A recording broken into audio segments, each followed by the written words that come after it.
함께 한번 기도하겠습니다. 사랑하는 하나님, 우리가 주님의 옆에 함께 있음으로 인해 주님께서 우리와 함께 하시는 그 놀라운 은혜의 삶을 하나님 그 의미가 무엇인지도 알고 그 삶의 방식이 어떤지도 알고 우리의 삶에서 어떻게 경험되는지도 알 수 있도록 주님께서 도우시고 인도하여 주시기를 소망합니다. 사랑하는 주님, 주님께서 저희와 함께하여 주셔서 주님께서 정말로 기뻐하시는 하나님의 은혜가 하나님 우리 한 사람 한 사람의 삶에 오늘도 체험되고 경험되는 날이 되게 하여 주시고 주님이 같이 있으므로 우리가 주님 앞에 더 행복해질 수 있는 하루 될 수 있도록 주여 도와주옵소서. 모든 말씀 우리 주님 예수님 이름으로 기도합니다. 아멘. 하나님이 우리에게 주시는 말씀 함께 읽습니다. 요한복음 11장 45절부터 57절까지의 말씀입니다. 요한복음 11장 45절부터 57절까지의 말씀입니다. 우리 같은 목소리를 함께 읽도록 합니다. 함께 읽습니다. 시작. 마리아가 와서 예수께서 하신 일을 본 많은 유대인이 그를 믿었으나 그 중에 어떤 자는 바리새인들에게 가서 예수께서 하신 일을 알리니라. 이에 대제사장들과 바리새인들이 공회를 모으고 이르되 이 사람이 많은 표적을 행하니 우리가 어떻게 하겠느냐.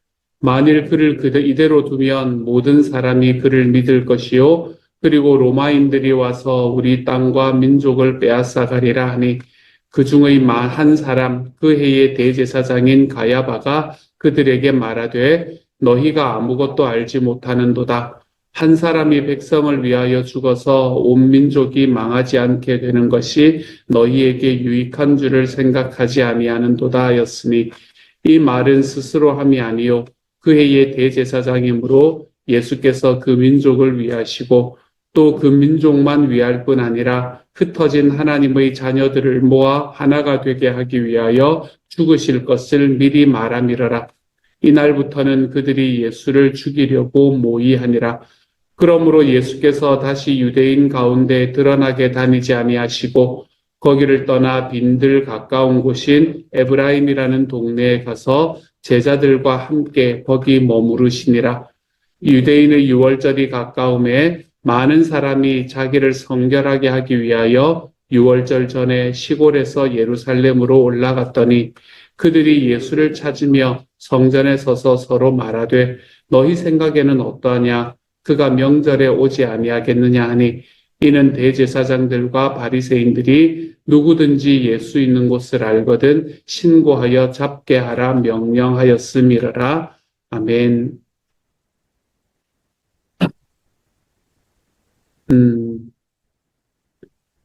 오늘의 말씀은 예수님께서 그거를 나사로를 살리시고 난 이후에 백성들 안에서 특별히 백성의 지도자들 안에서 어떤 일이 벌어지고 있는가라는 것을 우리에게 좀 적나라하게 이야기해 주는 말씀입니다.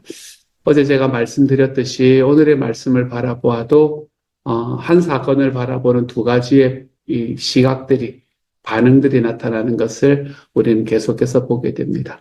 예수님께서 죽은 자를 살리셨다라고 이야기하는 것을 있는 그대로 이해하지 못하고 있는 그대로 반응하지 못하는 사람들이 그 안에 분명히 있었던 것 같아요. 나사로의 부활을 보면서 어떤 사람은 이분이 메시아구나, 이분이 그리스도구나 라는 것에 대한 확신을 가지게 되었던 것 같습니다. 그런데 어떤 사람들은 나사로를 살리시는 일을 보면서 이 사람은 우리가 쫓아가면 안 되는 사람이구나 라는 더 강한 불신을 가지게 되는 것 같습니다. 우리가 사는 삶도 마찬가지지요. 같은 말을 듣고도 어떤 사람은 감동을 느낍니다. 하지만 똑같은 말을 듣고도 어떤 사람은 분노를 일으키는 것을 우리도 경험하고 있는 것 같습니다. 같은 상황, 같은 말에 이처럼 다른 반응을 하는 것, 이런 것들을 바라보면 우리들의 삶이 왜 그럴까라는 질문이 생기는 것은 어쩌면 당연한 이야기인 것 같습니다. 오늘의 본문에서는 한 사람이 등장을 합니다. 그냥 대제사장들, 유대인들 이렇게 이야기하지 않고 오늘의 말씀에서는 특별한 한 사람의 인물이 나옵니다. 그 사람은 가야바라는 사람이었습니다. 이 가야바라는 사람에게 사람들이 와서 이 예수님 뭘 도대체 어떻게 하면 좋을까라고 아마 질문을 했던 것 같습니다. 가야바라는 사람은 예수님 당시의 대제사장이었던 사람이었죠. 예수님을 나중에 재판에 넘긴 사람, 그리고 빌라도에게 넘긴 인물도 바로 이 가야바라는 사람이었습니다. 어떻게 보면 지금 예수님과 딱 반대편에 서 있는 이 유대교 종교 지도자들의 정점에 서 있는 이 우두머리와 같은 인물이다라고 이야기를 해도 큰 문제가 없을 것 같습니다. 그런데 오늘의 본문을 보면 이 가야바라는 사람이 어떤 이야기를 하는가라는 것을 보면 굉장히 이상하고도 재미있다라는 이야기를 하게 됩니다. 가야바라는 사람이 그 백성들이 와서 이 사람을 어떻게 하면 좋을까라고 이야기를 했더니 49절과 50절의 말씀. 그 중에 한 사람이 그의 대제사장인 가야바가 그들에게 말하되 너희가 아무것도 알지 못하는도다. 한 사람이 백성을 위하여 죽어서 온 민족이 망하지 않게 되는 것이 너희에게 유익한 줄 생각하지 아니하였는도다. 이렇게 이야기를 합니다. 물론 이것에 들어있는 의미가 무엇인지는 우리가 정확하게 이해할 수는 없겠지만 그럼에도 불구하고 예수님과 너무나 대척점에 서 있는 사람의 입에서 나온 이야기라고 보기는 굉장히 재미있는 이야기였습니다.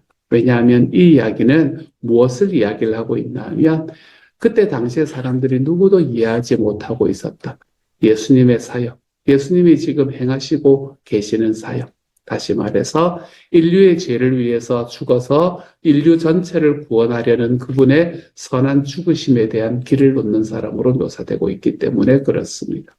가야바라는 사람의 입술을 통해서 예수님께서 지금 어떤 길을 걷고 있는가라는 걸 우리는 이상하게 예수님과 딱 대척점에 서 있는 사람의 입술을 통해서 듣게 됩니다.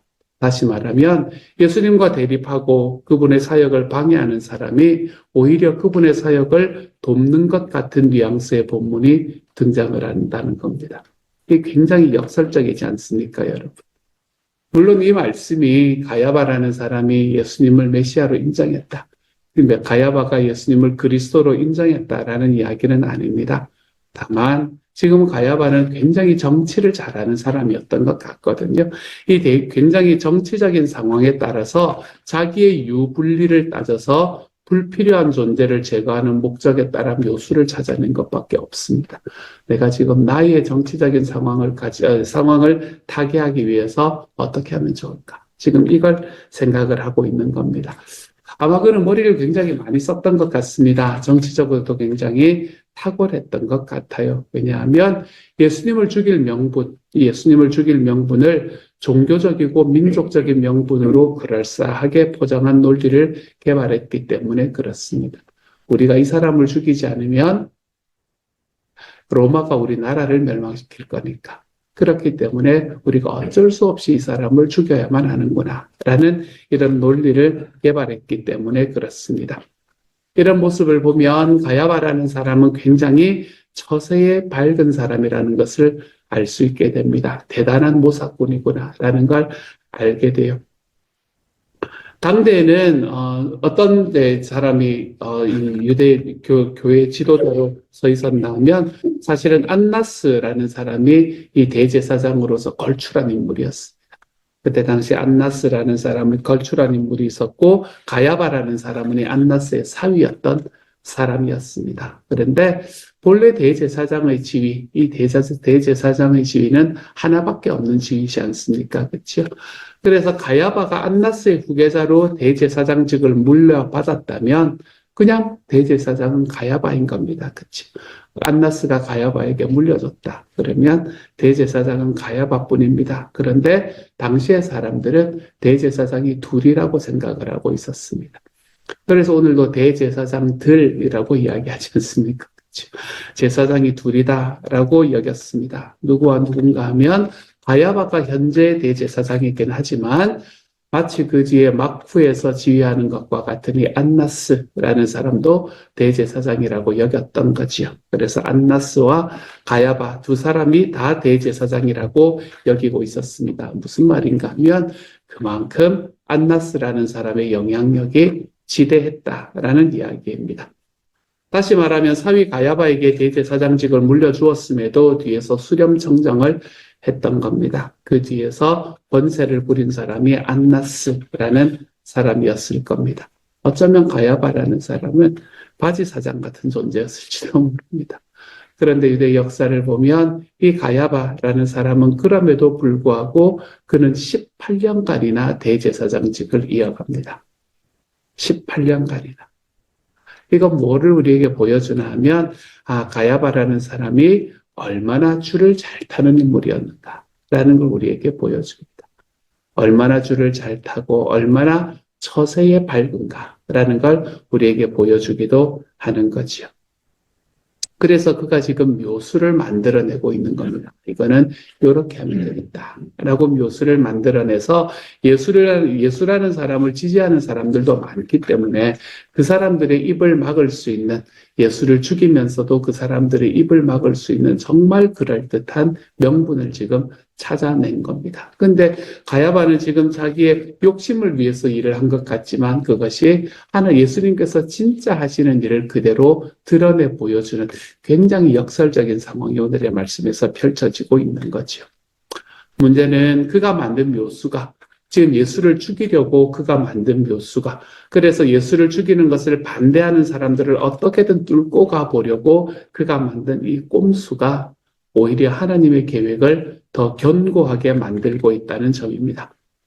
그가 깨끗이 없애버리려고 한 예수님의 십자가 처형이 오히려 예수님의 사역을 더 분명하게 드러내는 일이 되어 버렸습니다. 그는 자신의 욕심과 이익을 위해서 일을 했습니다.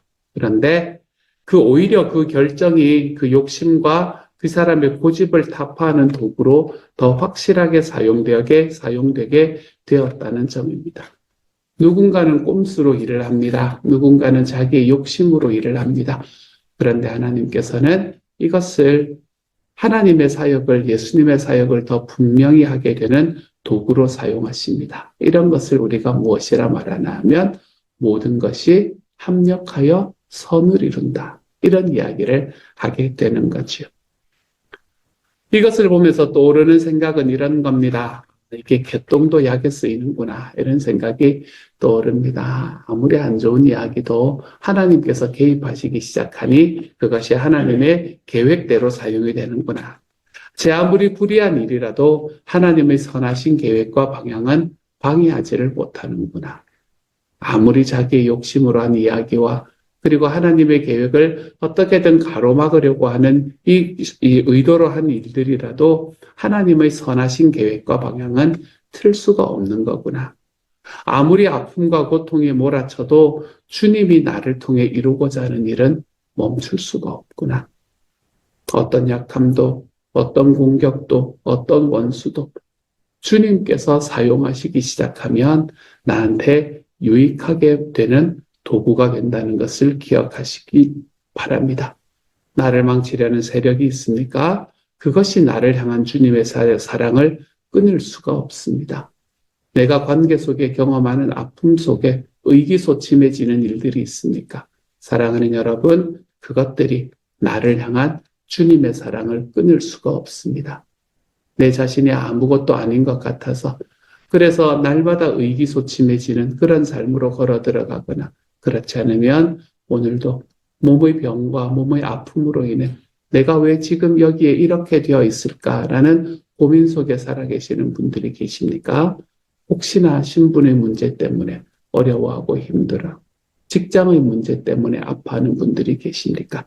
사랑하는 여러분, 그 어떤 세력들도 우리를 향한 주님의 사랑에서 우리를 끊을 수가 없다는 사실을 기억하시기를 소망합니다. 주님께서는 그 모든 계교들을 바꾸어서 하나님의 뜻을 성취하는 도구로 사용하십니다. 마치 예수님을 죽이려고 이제 깨끗하게 죽여버리고 끝내려고 그런 계교를 내었던 가야바의 이야기를 주님께서 이 땅을 구원하시기 위한 주님의 도구로 사용하셨던 하나님의 계획처럼 말입니다. 주님이 여러분을 깊이 사랑하고 계심을 여러분의 삶 속에서 좀 경험하며 사는 오늘 하루가 되어가시기를 소망합니다. 사랑하는 여러분, 오늘도 좀 웃으면서 하루를 시작하시기를 바랍니다. 세상의 어떤 꼼수도, 세상의 어떤 계교도 나를 하나님의 계획에서 멀어지게 할 수가 없습니다. 누가 나를 넘어뜨리려 할지라도 우리가 그 넘어뜨리려 하는 시도 속에서 감사를 잃지 않고 우리가 웃음을 잃지 않으면, 우리가 우리의 삶의 선하심과 선함과 성실함을 잃지 않으면 오히려 우리를 넘어뜨리려고 공격했던 원수조차도 우리 편으로 만들 수 있게 되는 겁니다. 문제는 나의 삶을 가로막고 있는 듯한 어떤 적들의 모략과 계략이 아닙니다. 사탄 마귀의 술수가 아닙니다. 원수의 어떤 놀라운 권세나 능력이 문제가 되는 게 아닙니다. 우리의 삶의 문제가 되는 것은 내 삶의 어떤 상황 속에서도 나를 사랑하시는 하나님이 나의 주님이시기 때문에 어떤 상황에서도 감사와 웃음을 잃지 않는 우리의 믿음이 문제가 되는 겁니다. 나의 삶의 상황이 아니라 내 삶의 믿음이 항상 나를 인도해 갈 것이기 때문입니다. 이 믿음이 우리 삶의 모든 것을 바꾸게 됩니다. 주님께서 나를 향한 주님의 사랑에서 끊을 수가 없다. 끊을 수 있는 것이 이 세상에 하나도 없다라는 것을 믿어내는 그 믿음. 그 믿음이 우리 삶의 모든 것을 바꿉니다. 우리의 삶에 있는 이 믿음과 감사는 모든 계략을 허물게 됩니다. 그래서 내 주변에서 힘써 준동하던 원수의 세력이 내 안에 있는 주 예수 그리스도의 사랑에 대한 믿음으로 인해 잠잠해지는 것을 경험할 수 있게 될 겁니다. 그 가운데 우리는 나를 미워하고 있는 이조차도 내 편으로 만드는 일을 경험할 수 있게 됩니다. 사랑하는 여러분, 흔들리지 않는 믿음을 가지십시오. 주님께서 나를 사랑하신다는 분명한 확신을 가지십시오. 그 확신이 있기 때문에 오늘 하루가 우리 하나님 안에서 감사와 웃음의 날이 될 수 있는 저와 여러분의 하루가 될 수 있기를 소망합니다. 날씨가 많이 춥습니다. 이 많이 추운 가운데에서도 우리의 삶과 우리의 마음은 하나님께서 주시는 이 감사와 웃음을 늘 잊지 않고 살아가 볼 수 있는 오늘 하루가 될 수 있기를, 우리 주님의 사랑을 깊이 경험하는 하루가 될 수 있기를 우리 주님의 이름으로 축복합니다. 같이 한번 기도하겠습니다. 사랑하는 하나님, 가야바는 자기의 계교로, 자기의 이익을 위해 자기의 술수로 예수를 딱 죽여버리고 깔끔하게 끝내려고 했습니다. 하나님, 그가 가졌던 이 생각들과 이러한 계교들마저, 이러한 꼼수들마저 하나님께서는 하나님의 계획을 이루는데 사용하고 계심을 보게 됩니다. 사랑하는 주님, 하나님의 사랑과 하나님의 계획 안에서는 어떤 계교와 어떤 꼼수도 통하지 않는다는 것을 우리가 바라볼 수 있게 하여 주십시오. 그래서 우리가 주님 앞에 걸어가는 하나님의 사람으로 살아갈 때 하나님 어떤 계교 속에서도, 하나님 원수가 우리에게 다가오는 주는 어떤 두려움과 낙담 속에서도 하나님, 나를 하나님의 사랑에서 끊을 수 있는 것은 하나도 없습니다 라는 것을 늘 기억하며 살아갈 줄 아는 하나님의 사람이 되게 하여 주옵소서. 그래서 믿음 속에서, 하나님 앞에서 흔들리지 않는 확신 속에서 하나님, 우리의 오늘 하루를 웃음과 기쁨 그리고 감사와 믿음으로 채워가는 하나님의 사람이 되게 하여 주옵소서. 모든 말씀 우리 주님 예수님 이름으로 기도드립니다. 아멘.